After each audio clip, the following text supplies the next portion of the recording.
Hello साथियों, मैं अमन राज आज आप लोगों के लिए केमिस्ट्री सब्जेक्ट का कुछ इम्पोर्टेंट क्वेश्चन लेकर आया हूं जो कि chemical reaction and equation chapter का है। आज मैं इस वीडियो में आप लोगों को इम्पोर्टेंट क्वेश्चन विद आंसर देने वाला हूं। तो वीडियो स्टार्ट करने से पहले आप लोगों से रिक्वेस्ट है कि आप हमारे चैनल को सब्सक्राइब कर ले, साथ में नोटिफिकेशन बेल ऑन कर ले। और हाँ, अगर वीडियो अच्छा लगे तो एक लाइक और कमेंट जरूर करें। ना अच्छा लगे तो डिसलाइक कर सकते हैं, और डिसलाइक भी करें तो भी कमेंट करके बताएं कि इसमें क्या अच्छा खराब लगा जो आप लोग डिसलाइक किए। चलिए वीडियो स्टार्ट करते हैं। तो आज का सबसे पहला जो इम्पोर्टेंट क्वेश्चन है वो एनसीईआरटी बुक से लिया गया है। Why should A magnesium ribbon be clean before burning in air. इसमें बोल रहा है कि मैग्नीशियम रिबन को हम लोग बर्निंग करने से पहले क्यों क्लीन करते हैं। तो मैग्नीशियम रिबन को क्लीन क्यों किया जाता है, तो देखिए इसका आंसर यही है कि मैग्नीशियम रिबन जो है बहुत ही रिएक्टिव मेटल होता है, और ये जो इसको हम लोग ऑक्सीजन में जब रखते हैं तो इसके सरफेस पे ऑक्साइड का लेयर बन जाता है, जिसको हम लोग लोकल लैंग्वेज में रस्ट भी बोल सकते हैं। और ये लेयर जो है मैग्नीशियम ऑक्साइड को धीरे धीरे करके वो क्या कहते हैं, इसको डीके करता है। डीके करने से क्या होता है, वो उसमें एक लेयर बन जाता है, जिससे क्या होता है बर्निंग होने में थोड़ा प्रिवेंट करता है, मतलब रोकता है वो। इसलिए हम लोग मैग्नीशियम रिबन को बर्न करने से पहले उसको क्लीन करते हैं सैंडिंग पेपर से। सैंड पेपर से क्लीन करने से क्या होता है, आसानी से मैग्नीशियम रिबन बर्न हो जाता है। तो चलिए इसका आंसर देखते हैं क्या है। Magnesium ribbon is very reactive metal. When store it reacts with oxygen to form a layer magnesium oxide on its surface. जो हम बोले वही चीज़ है। This layer of magnesium oxide is quite stable and prevents further reaction of magnesium with oxygen. यही बोल रहा है कि इसमें से ये क्वाइट मतलब कम रिएक्टिव होता है, और ये मैग्नीशियम से ऑक्सीजन के साथ रिएक्शन कर जाता है फर्दर।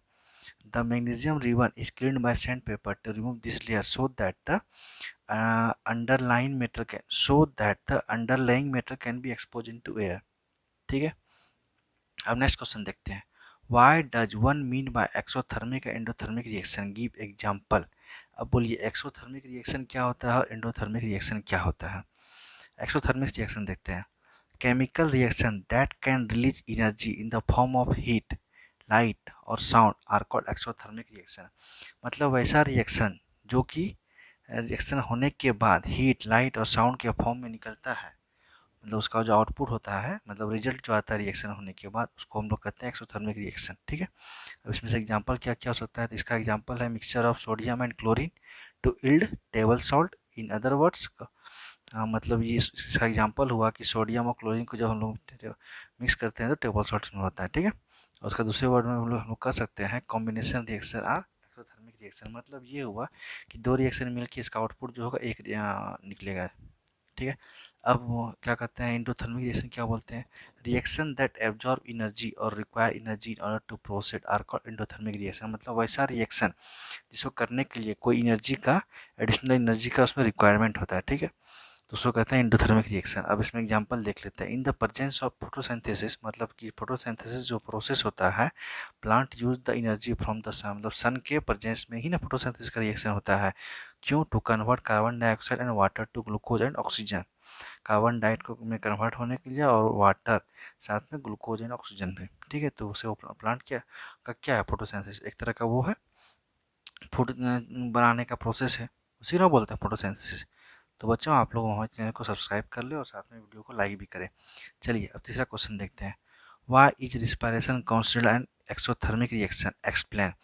रिस्पायरेशन को हम लोग एक्सोथर्मिक रिएक्शन में क्यों कंसिडर करते हैं, उसका एक्सप्लेन करना, यही क्वेश्चन, और तो कुछ नहीं है क्वेश्चन। चलिए इसका आंसर देखते हैं। Energy required to support life. Energy क्यों जरूरत है हमारी लाइफ को सपोर्ट करने के लिए। Energy in our body is obtain from the food we ईट।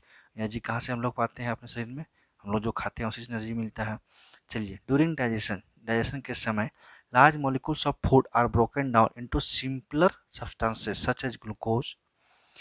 जब हम लोग खाते हैं, जब डाइजेशन के समय, तो लार्ज मॉलिक्यूल मतलब जो फूड में जो बड़ा मॉलिक्यूल्स होता है वो टूटता है किसमें, सिंपलर सब्सटेंस में। किस वो क्या होता है सिंपलर सब्सटेंस, ग्लूकोज होता है। ठीक, अब ग्लूकोज क्या, glucose combines with oxygen in the cells and provides energy.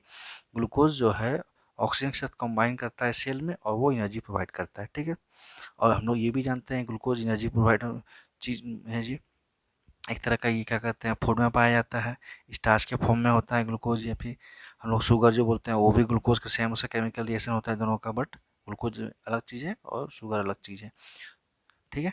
The special name of this combustion reaction is respiration. इस कम्बसन रिएक्शन का स्पेशल नेम क्या है, वो है respiration. Since energy is release in the whole process it is an exothermic reaction. इस तरह से जो एनर्जी होल प्रोसेस में होता है यूज, उसी को बोलते हैं हम लोग एक्सोथर्मिक रिएक्शन, ठीक है। अब हम लोग देखते हैं why are decomposition reaction called the opposite of combination reaction. अब हम लोग डिकम्पोजिशन रिएक्शन को कॉम्बिनेशन रिएक्शन का अपोजिट क्यों बोलते हैं। देखिए कॉम्बिनेशन रिएक्शन क्या होता है, दो सब्सटेंस मिलके मतलब दो केमिकल मिलके एक केमिकल का आउटपुट फॉर्म होता है, मतलब रिएक्शन करके बनता है। और डिकम्पोजिशन रिएक्शन क्या होता है, एक सब्सटेंस को टूट के दो सब्सटेंस में कन्वर्ट होता है। सिंपल वर्ड में ही बोल सकते हैं हम लोग रिएक्शन को, इसीलिए हम लोग बोलते हैं इसको। मतलब एक में के दो ठो जोड़ के एक बनता है, दूसरे में एक को टूट के दो बनता है, इसलिए इसको अपोजिट बोलते हैं। देखते हैं आंसर क्या है। Decomposition reaction are those in which a compound breaks down to form two or more substances. वही बोल रहा है, डिकम्पोजिशन रिएक्शन वैसे सब्सटेंस है जिसमें एक कंपाउंड टूट के दो से ज़्यादा सब्सटेंस बनता है। This reaction require a source of energy to proceed. इस रिएक्शन में एनर्जी का रिक्वायर होता है प्रोसीड होने के लिए। Thus, they are the exact opposite of combination reaction in which two or more substances combine to give a new substance with the release of energy। बोल रहा है इस तरह से हम लोग बोल सकते हैं कॉम्बिनेशन रिएक्शन का ये अपोजिट है, क्योंकि कॉम्बिनेशन रिएक्शन में दो और दो से ज़्यादा सब्सटेंस मिलके एक सब्सटेंस का फॉर्म होता है, वो भी एनर्जी रिलीज होने के साथ साथ में, ठीक है। नेक्स्ट क्वेश्चन देखते हैं। Why do we apply paint on iron articles. हम लोग पेंट जो है आयरन आर्टिकल्स में क्यों अप्लाई करते हैं। सीधी सी बात है, लोकल लैंग्वेज हम लोग बोल सकते हैं ना, रस्टिंग से प्रिवेंट होने के लिए, नहीं बोलते हैं जंग लगने से बचने के लिए। इसलिए हम लोग कोई भी चाहे गेट हो, खिड़की हो, या फिर और भी कोई भी चीज़, बस हो, टैक्सी हो, या फिर कार हो, कुछ भी चीज़ लोहा का चीज़ जो भी है उसमें हम लोग पेंट करते हैं। पेंट करने से क्या होता है, रस्टिंग नहीं पकड़ता है उसमें, लोहा में रस्टिंग होगा तो लोहा खाएगा नहीं, यही ना बोलते हैं लोग लोकल लैंग्वेज में। अब इंग्लिश में देखते हैं क्या लिखा हुआ है।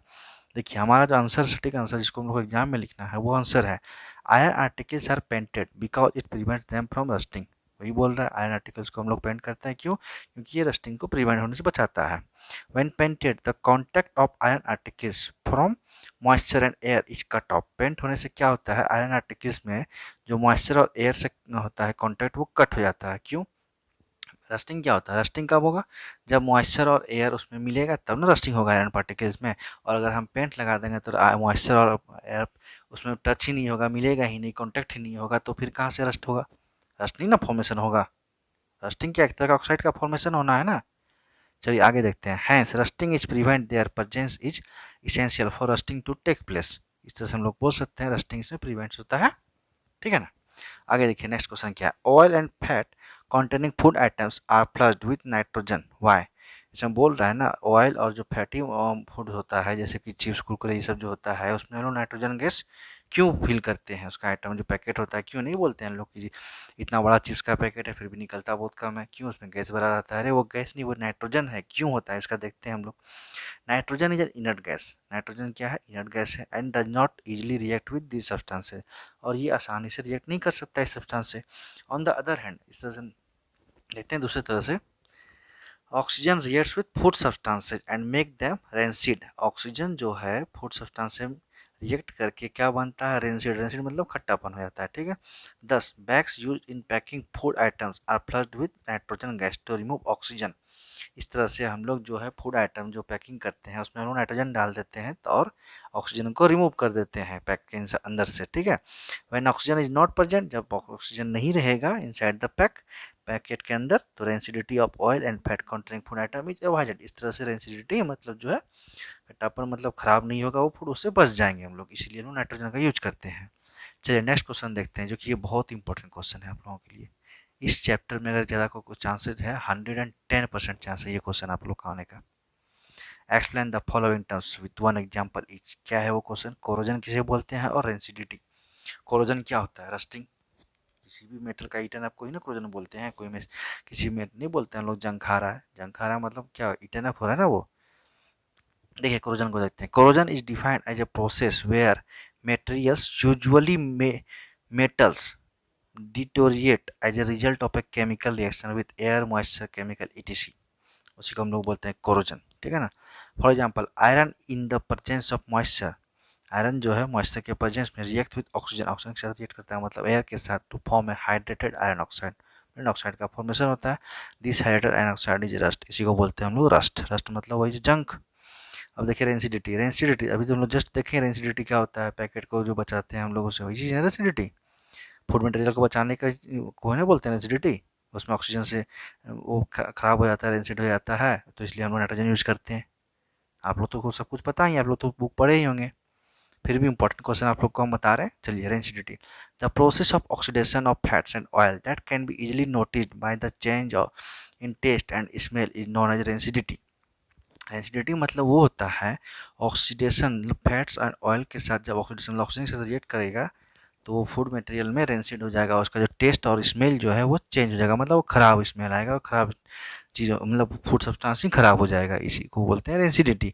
उसके प्रिवेंट के लिए हम लोग क्या यूज करते हैं बताइए, अभी जस्ट बताएं। अरे नाइट्रोजन गैस यूज करते हैं भाई, जो कि वो इनर्ट गैस होता है, ठीक है। अब देखिए for example the taste and smell of butter changes when kept for long time, मतलब जो बटर का है टेस्ट है और स्मेल है वो चेंज हो जाएगा बहुत लंबे समय तक अगर रखेंगे तो। क्यों? क्योंकि वो तो रिएक्ट कर जाएगा ना ऑक्सीजन के साथ, ऑक्सीडेशन फॉर्मेशन हो जाएगा, मतलब रेंसिड हो जाएगा वो। अब रेंसिडिटी कैन बी हाइडेड बाय, अब देखिए प्रोसेस, ये चीज़ तो बहुत इंपॉर्टेंट है, ये पॉइंट जो है इसलिए हम इसको अलग से आप लोग को दिखा रहे हैं। ये पॉइंट जो है बहुत इंपॉर्टेंट है आप लोगों के एग्जामिनेशन पॉइंट ऑफ व्यू से, ठीक है ना। देखिए rancidity can be avoided by storing food in air tight containers, इसीलिए हम लोग देखते हैं ना कोई भी चीज़ को रखते हैं एयर टाइट कंटेनर में रखते हैं ना, पूरा एकदम अच्छे से पैक करके सील पैक करके। अब स्टोरिंग फूड इन रेफ्रिजरेटर, हम लोग फ्रिज में भी फूड फूड को रखते हैं ताकि वो खराब नहीं रहते हैं ना, कोई भी चीज़ बाहर में रहता है गर्मी के दिन में, वो चाहे वो दूध हो या फिर कुछ भी सब्जी वगैरह हो तो खराब हो जाता है, बट फ्रिज में नहीं होता है, देखते हैं इसलिए रखते हैं लोग फ्रिज में। एडिंग एंटीऑक्सीडेंट, हम लोग एंटीऑक्सीडेंट को भी ऐड करने से रेसिडिटी बचा सकते हैं। और लास्ट एंड फोर्थ है storing food in an environment of nitrogen, मतलब फूड को ऐसा इन्वायरमेंट में रखिए जहाँ पे नाइट्रोजन का प्रेजेंस हो। चलिए आज इस चैप्टर से आप लोगों का इतना ही क्वेश्चन इंपॉर्टेंट है, इतना को ही आप लोग पढ़ लीजिए अच्छे से, आप लोगों को इस क्वेश्चन से एक भी, इस चैप्टर से एक भी क्वेश्चन नहीं छूटेगा। तो वीडियो स्टॉप करने से आप लोगों से रिक्वेस्ट है कि आप हमारे चैनल को सब्सक्राइब कर ले और साथ में नोटिफिकेशन बेल को ऑन कर ले, क्योंकि अभी आगे आप लोगों के लिए और भी क्वेश्चन इंपॉर्टेंट आने वाले हैं साइंस के, और आप लोग इसको पढ़ें, रिवीजन करें। अगर पढ़ लिए तो रिवीजन हो जाएगा आप लोगों का, नहीं पढ़े तो आप लोग इसको पढ़ लीजिए, और इसको 110% आप लोगों के लिए बहुत ही इंपॉर्टेंट क्वेश्चन है, आप लोग एग्जाम में देखिएगा, ऐसा क्वेश्चन आप लोगों को देखने के लिए मिलेगा। चलिए ठीक है, फिर से मिलते हैं, जय हिंद जय भारत। आप लोगों के लिए गुड नाइट भी अभी रात में बना रहे हैं, आज हमके पास टाइम नहीं था, टाइम के अभाव होने की वजह से हम लोग आप लोगों के लिए बहुत मेहनत कर रहे हैं, देखते हैं रात में भी आप लोग के लिए वीडियो बना रहे हैं, अभी 10:30 का टाइम हो रहा है, आप लोग तो देख ही रहे होंगे। चलिए ठीक है, थैंक यू, गुड नाइट भी आप लोगों को, अच्छे से पढ़िए और अच्छे से नींद लीजिए, और फिर सुबह उठ के अच्छे से पढ़िए, फिर मिलते हैं कल आप लोगों से, ठीक है, थैंक यू, जय हिंद जय भारत।